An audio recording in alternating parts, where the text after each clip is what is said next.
Hey guys, Josh here from Bris Vegas Fishing with your dosage of fishing goodness. If you're new to the channel, make sure you hit that subscribe button. If you want to see more fishing goodness like this, there'll be heaps of other episodes listed in the description below. And with that, we'll get into it, guys. Today we are out on the Brisbane River, same standard sort of usual stuff. I mean, it's in the channel name. We've kind of got to use the river, don't I? What we're doing today is we're going to be doing a bit of a product review, as you can see right here on the Minn Kota Riptide Terrova. Now, I know a lot of you guys that are watching the channel or regulars to the channel are probably like, oh, didn't you have a Watersnake or something like that? And you'd be right. But if you've been following me on Instagram, you would know that I have been having the worst time with Watersnake. Just not even the brand, just the product itself. Like, I must have got one lemon of a motor because it has just been giving me nothing but grief ever since I bought it. So it was probably about 3 or 4 weeks ago now, since filming this, I actually bought this, the Watersnake Combat. And from then on, like, everything that could go wrong did go wrong. Like, I'll give it to Jarvis Walker themselves. They were really great with the product itself. They were really helpful. They were constantly sort of sending me out parts and stuff like that, trying to rectify the issue. In the end, it was an unrectifiable issue. Something in the actual bottom of the motor itself just wouldn't actually, it just wouldn't work. So basically what they ended up doing is saying, look, we can give you a refund, we can give you a new product, yada, yada, yada. They didn't have any in stock. Apparently at the moment, there's a huge shortage in Australia of all sort of motors, Minn Kota, Motor Guide, all of that, as well as Watersnakes. So they said you can go back to your retailer that you bought it off. I personally bought it off Davo's Online Tackle. That's another whole kettle of fish, that is. But that's not what this episode is about. This episode is about a product review on the Minn Kota Terrova, iPilot, Riptide, whatever other name you could throw at it. So we're going to go through, we're basically going to do like a novice review, I guess you could say. Like, I've sort of read through the instruction manual basically, and I have a rough idea of what I'm doing. So I definitely wouldn't take anything I say as word, guys, but we're going to jump into it. We're going to flick a couple of lures around the Brizzy River. I won't make any promises. We probably won't catch a fish or anything like that. I won't make any promises that far, but we're just going to go through. We're going to walk through like my thoughts on it, recommendations, power, thrust, all of that sort of stuff, and we'll go from there. Basic controls. I don't know what else you want me to list, guys. Yeah, but if you have any additional questions, like I said before, guys, just shoot me a question in the comment section below and I'll answer it as best I can. Without further ado, let's get into the Minn Kota Riptide product review. First up, just basic controls, I guess you could say. As you can see there, if I can just get that lighting right, it's very hard. We're just on spot lock at the moment, so all it is this little anchor bottom, just down, anchor button. There's a little anchor button just down at the bottom here. Now, wherever you are, whatever you're doing, that'll automatically set spot lock in place, and your motor will do anything it can. I think it's within 3 meters or something, or 3 feet. Try and keep itself on that specific position. So what we're gonna do is, we've just got a little drain here that I wanna flick a couple of lures into. So we're just gonna take it off spot lock. I'm just gonna move the motor around. Now this button here is for propeller on. And you press it again, propeller off. So that engages your propeller to be able to actually move. You've got your steering. So as you can see, left goes left, right goes right, yada, yada, yada. And all we're doing is we're just gonna move over to, I'm not sure if you can see it, but there's that drain over there, or a little creek entrance. We're just gonna motor over to it. We're still gonna keep a little way out from the bank because I don't want to spook anything in case it's like a flathead laying up in there or a threadfin salmon's just sitting up in there.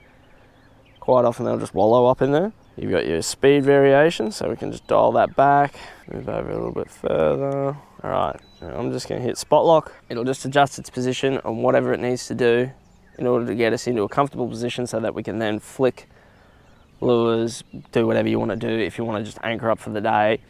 We've just got ourselves a little gulp 3-inch prawn. Can't remember the color. I can put that in the description below if you really want to. Just to a 1/4 ounce jig head 2.0 hook. I'm just going to flick that up into here. Oof. 12 seconds later. Alright. So let's go try a couple of banks now, guys. Particular drain, the mouth didn't actually have anything in it. So all we're going to do is, just going to take her off spot lock, motor on, and let's go max. Double click your rabbit button twice, and it'll take you up to maximum throttle.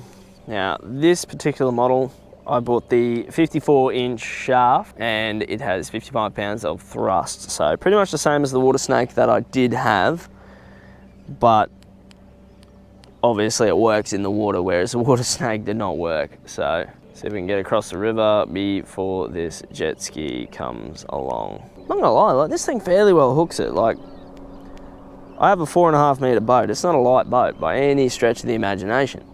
So for it to be able to pull us along at a fairly, you know, it's probably pulling us along at almost 6 knots. Now this is, mind you, we're going full rabbit mode and everything like that. So full throttle, full tilt. Because there's no other way. You got to take it full tilt at least once or twice, don't you? Once we get over to a desirable distance, I guess you could say, off the bank, I'm going to show you how you set it up in autopilot just by pushing one button on here. Alright, so, and as soon as you push that rubber button twice again, it goes back to the speed that you had it at before. Now, to engage your autopilot function, all we're going to do is we're going to push this north heading sensor here. So all that's going to do is it's just going to find us a bearing, and it's going to try and keep us on that bearing as tight as possible, and it's just going to putt along at the speed that we ask it to, basically. Now we're on autopilot. Simple as that. The motor's going to do whatever it can to stay on that specific heading that we've given it. All the while, we don't have to touch the remote. We can just flick our lures readily at the bank.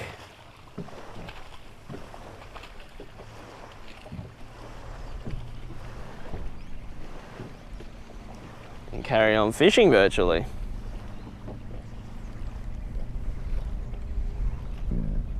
Alright guys, so we sort of walked through on how to use it more or less or anything, and what my thoughts are on using it and stuff like that, or a little bit anyway. So what I'd like to do now is just sort of go into my personal thoughts on it, my opinions about the motor itself, comparison of, say, what a cheaper, version of an electric motor would be like.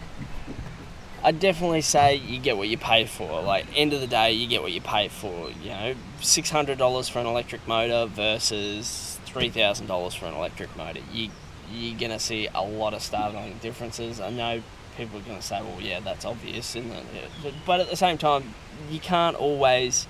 people can't always afford something expensive. Like, I'm not saying I've forked out and got a second mortgage on my home to be able to afford this or anything like that, but like, your average Joe is not going to want to pay $3,000 for an electric motor when $3,000 can buy you like an outboard motor for your boat. Like, say if you're just ripping around in a tinny. So like, there's definitely a huge gap in the market there, and obviously there's probably somebody surely would be designing something that's a lot cheaper, or these are coming down in affordability and that, but I don't want to rant on too much about that.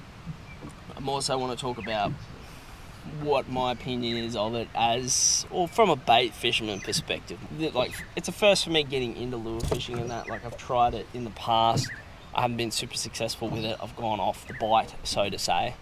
But now, having this channel, talking to you guys, gaining experience fishing more than what I have before, and that, I definitely want to get into lure fishing. Like, I'm not saying bait fishing's the worst thing in the world or anything. I'm not saying lure fishing's the best thing in the world. I'm saying that if you like fishing as much as the next person, obviously you always want to challenge yourself, and lure fishing for me is that challenge. Like, I'm no lure fishing expert, let's put it this way. Moral of the story, not a lure fishing expert. This is first piece in the puzzle. Next piece in the puzzle, well, you'll probably see that in a couple of videos time. I'm going to upgrade the sounder. I won't divulge too much into that, but yeah, I'm going to upgrade the sounder just so I've got a better idea of what I'm casting as. But yeah, so I definitely recommend buying one, guys, if you haven't already, or if you've been contemplating it. Like, it looks appealing, it looks $1 million. Like, I look at it and think, wow, this thing, it's definitely worth the money. Like, you can feel the build quality in it, like you can pick it up, it feels heavy, you can move it. Like, it's so agile, like everything feels tough about it. Its design looks like effort's been put into it. Like, you compare that with, say, a Watersnake, and you get a big difference. But yeah, so anyway guys, this is the end of the video. So if you've got any more questions, feel free to drop a comment below. If you liked the video, make sure you give it a thumbs up. And if you're not already subscribed, maybe think about subscribing. It's pretty much as easy as hitting this button up here. So guys, yeah, 80-20, that's fishing. I'll see you guys in the next one. I don't know if it's really a sexy sort of look being bitten up on the bow, but I think it's quite comfy.